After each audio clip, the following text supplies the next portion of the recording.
Chinese workers suffered a great deal. Many lost their lives, but in their wake, they left a magnificent railway construction infrastructure system that contributes to this day to the vitality and the economic robustness of America. The railroad across the United States, which we call the Transcontinental Railroad, has been important for American trade, American economy, and the unity of the entire nation.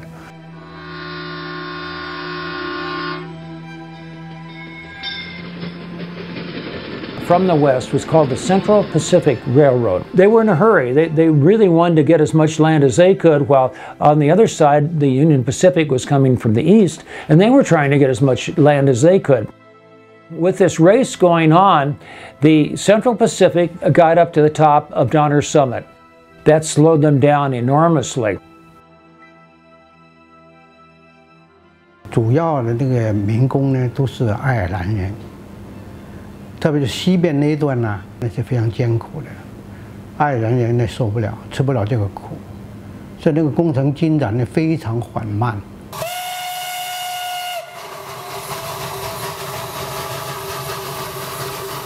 Railroad was trying to hire workers. They had really a hard time because they'd hire workers, and the workers wouldn't stay that long.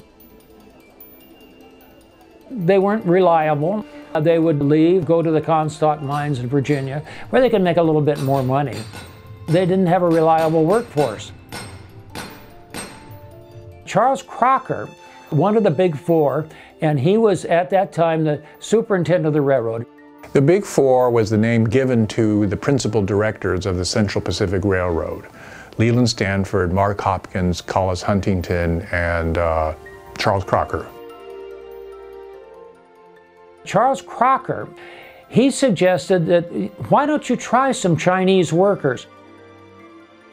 And there were a number of Chinese who had come over from China to find gold here. One of the key executives who worked for Crocker said, well, I don't think we can use Chinese workers. They're too small to do the really big railroad work. General Sherman said, if the railroad would ever be completed, it would be the work of giants. In other words, it's not humanly possible. Crocker said, well, they built the Chinese wall.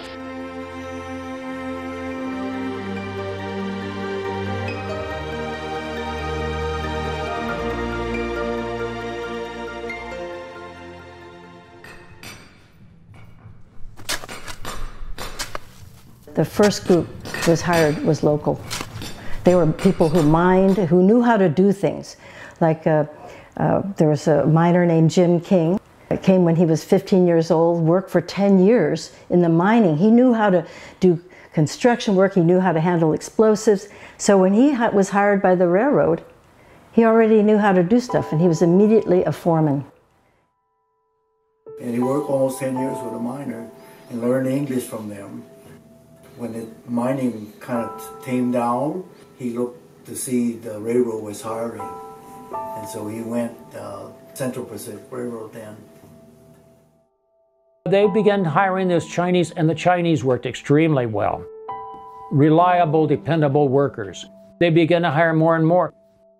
My great-grandfather, Li Wang Sang, that's on my mother's side, and was hired to work on the Central Pacific. He was 19 years old, and he came from a village called Sunqin in Toisan. And many of the railroad workers, or they say a majority, came from Toisan. 那么克洛克底下那些具体负责这工程的这些人呢，跟我们台山那个水楼的这些理事的这些兄弟们，早期他们也是到那边淘金的，跟他们都有一定的交道。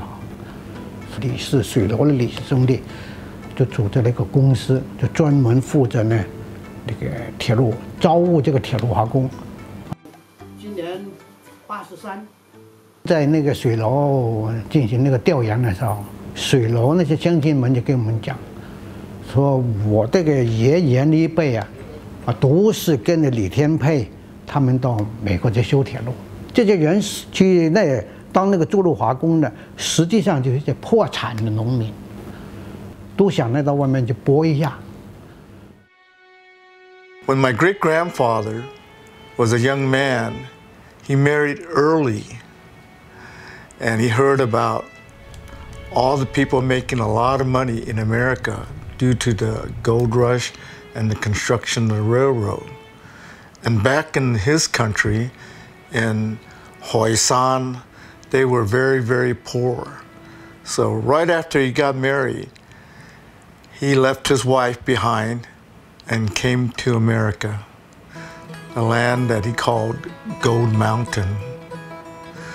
He went to the railroad construction area right away, and he had to talk to labor contractors, and they just told him which direction to go. And he just started walking up toward the Sierra Mountain until he caught up with the construction worker and applied for a job. Sailing for days on end, finally reaching this strange port in this strange land, people who spoke a strange and different language, and having the courage to really do something significant for his family. They dug, and certainly, but they cut trees, they commanded horse carriages and carts, they handled explosives, they were masons, carpenters, cooks, so there were all sorts of skills that they also brought to the line. They were not just muscle. When they began work in 1864, they were paid $1 a day, $26 a month, if they worked the entire month. A lot of the workers didn't work the entire month, so they paid even less. They would organize into work groups. They had a foreman who was a Chinese English speaker, and he was the one who would get the money from the railroad, buy food for the Chinese. He could buy dried fish, cuttlefish, a whole set of really good food, and some dried vegetables and even some fruit. Very healthy diet.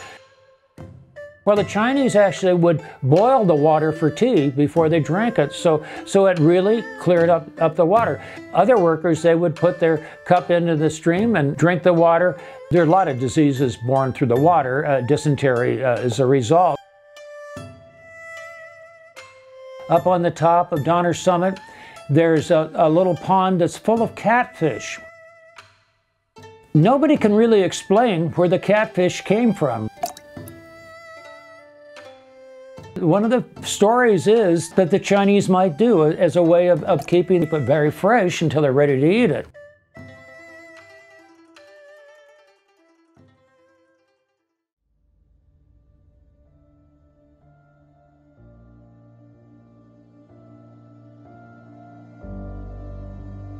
Working so hard to build a railroad, doing this hard physical labor, dangerous work. If it wasn't the heat, it was the cold.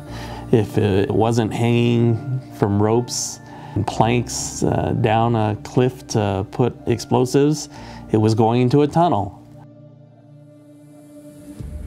From Sacramento through the Sierra Nevadas, the most challenging, just impossible.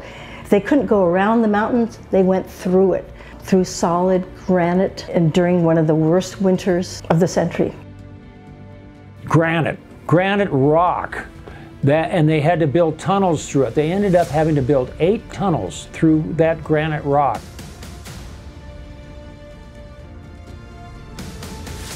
Everyone believed that it was impossible, and it probably would have been impossible if the Chinese hadn't arrived. The Chinese lowered down by ropes from the top of the mountain to chip away in these woven baskets. Some years ago, one person challenged this idea, said this could not happen. It was ridiculous because physically you cannot work in that way. The mountain was not like a sharp cliff coming down, so you can't really dangle down. And there was no evidence, he said, of this actually happening. And a lot of people were persuaded by his argument. But we've gone back and looked at the evidence and think he was wrong. Newspaper reports back in the late 1860s that talk about Chinese working dangled down by ropes and chairs and also by baskets, putting in explosives and having thunderous explosions take place to carve out the railroad bed. I'm absolutely amazed at how they did what they did in building mainly Tunnel 6. That's the one I know the most of. Normally tunnels are built from each side. In this case, they said, let's drop a shaft. So instead of just 2 faces, they worked on 4 faces. 1, 2, 3, 4. It was an amazing story.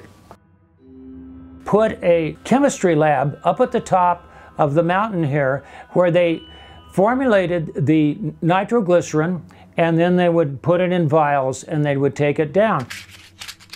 Then they'd set the fuses in there. That one person who remained down, lighting the fuses. When he had the fuses lit, he jumped in that bucket and up he went.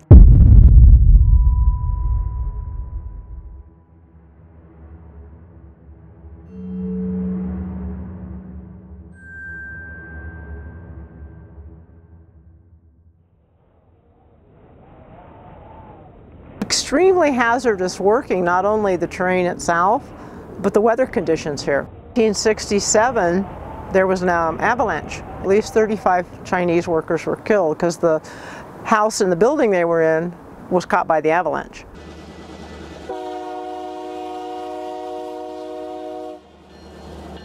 当然，这些广东人呢，就像台山这个地方人，冬天没见过，冰雪也没见过。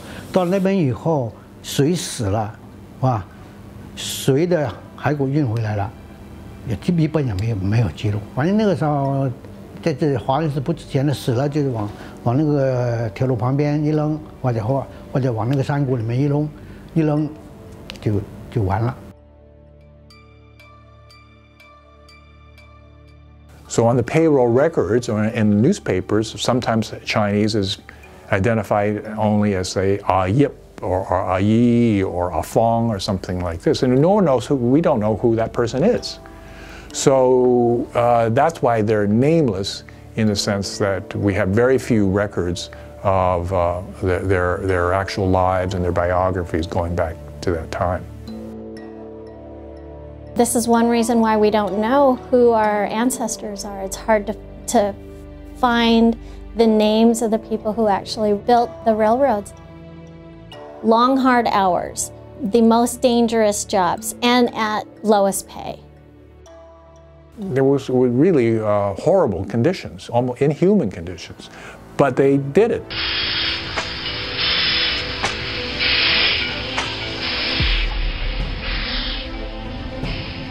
Here it is in the 19th century, the impossible was done. And this was a long period of time, 5 years, from 1864 to 1869, and a long distance, 800, 900 miles from Sacramento to Utah. 原来美国这条铁路计划应该用14年的时间。This was the most monumental engineering feat of the 19th century. It really was the uniting of the East and West by rail.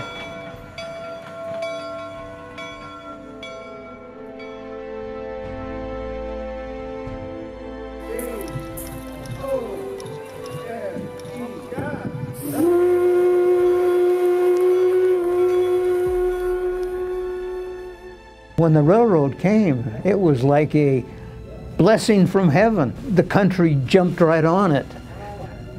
History was clear when you start looking into it. Who participated in the building of the railroad? Who were the workers? History showed us plainly that the Chinese were a critical part. The Irish were also involved, but not to the extent, I believe, as the Chinese. There was anti-Chinese prejudice from the very beginnings of when Chinese began to come to the United States. Back in the early 1850s, there was lots of prejudice, lots of racism against Chinese because they were different and racial prejudice and so forth. But after the railroad was constructed, many people were very impressed with the Chinese. because they did such a good work on the railroad. And in the 1870s, there were many articles that praised the Chinese. They had proven themselves to be so worthy.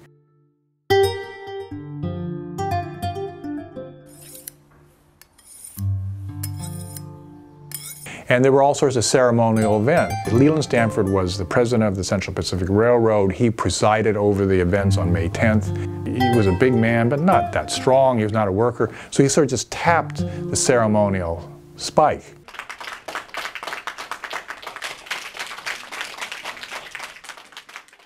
But then after all the ceremonies were over, all the valuable materials, ceremonial materials, were taken away or put in museums, and the Chinese came back and replaced everything with the real material. Newspaper reporters at the time said the Chinese laid the last rail and drove the real spike.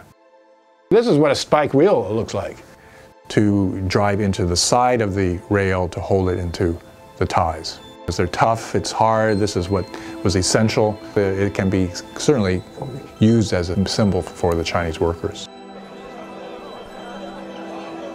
That big picture by A.J. Russell showing the meeting of East and West, you know, you have the engineers toasting in this famous champagne picture or something, but the Chinese are not visible in it.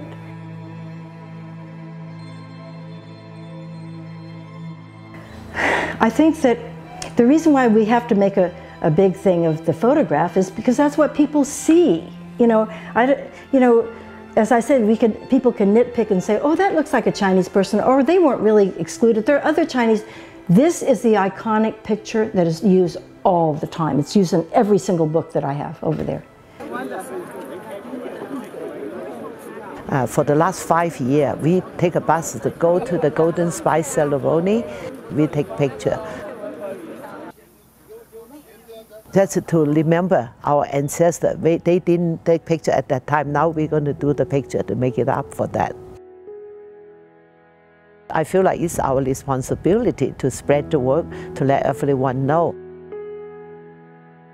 金钉节开始有这金钉节的这个纪念仪式以后，然后在过去至少50-60年来，美方他每一年也都会邀请我们的秉公堂啊，还有中华文化中心的代表去参加这个仪式。这也是表示他们已经逐渐开始对这个历史事件的一个认知，跟一个肯定。1, 2, 3.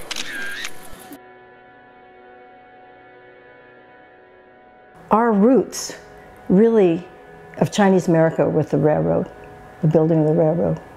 People could talk about the gold rush, that's true, but it's a railroad. It was the need for labor and the attraction that brought enough Chinese here to create communities. The Chinese community proceeded to establish a post office, a school, a theater, restaurants, saloons, food markets, dry goods stores, a church, and numerous other businesses. Locke flourished and at one time supported a permanent population of 600 residents, plus 1,000 seasonal laborers.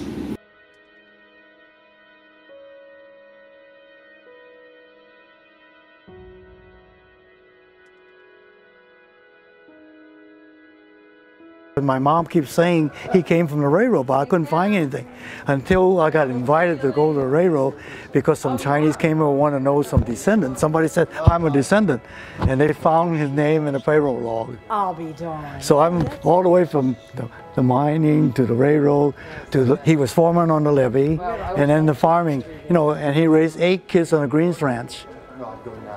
And my grandpa was number 2 son. Oh, yeah. What a great story. Yeah, and I grew. When I grew up in Southern California, in the public school system, I didn't know anything. I didn't know that Chinese even worked on the Transcontinental Railroad.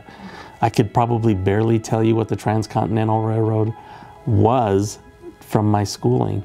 If it wasn't for my grandparents, I wouldn't have known anything.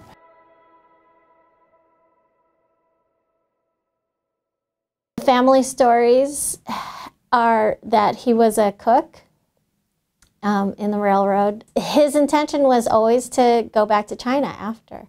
But he did not. He had children here.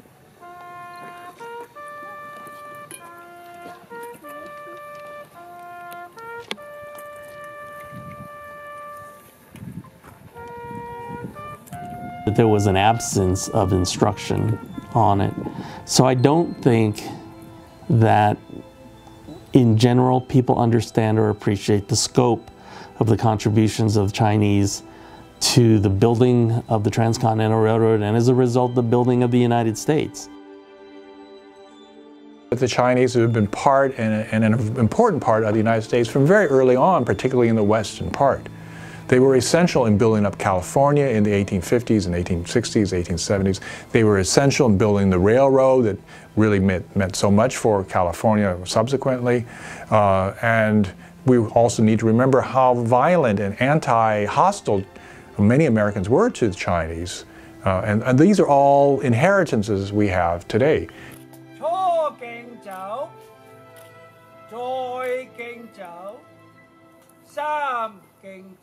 我们的这个是华工后裔，他们修铁路了，在犹他州这个通车了以后呢，就留下来。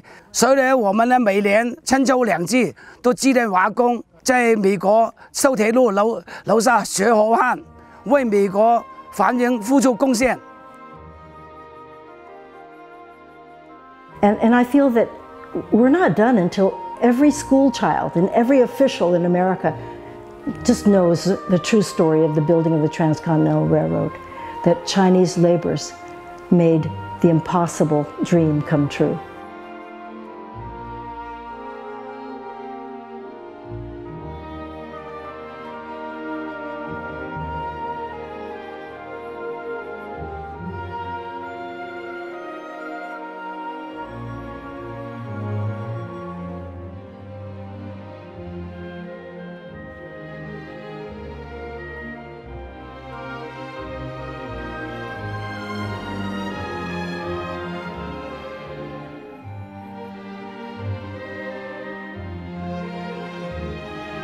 The railroad dried up and he turned to farming, the only work that he knew in China.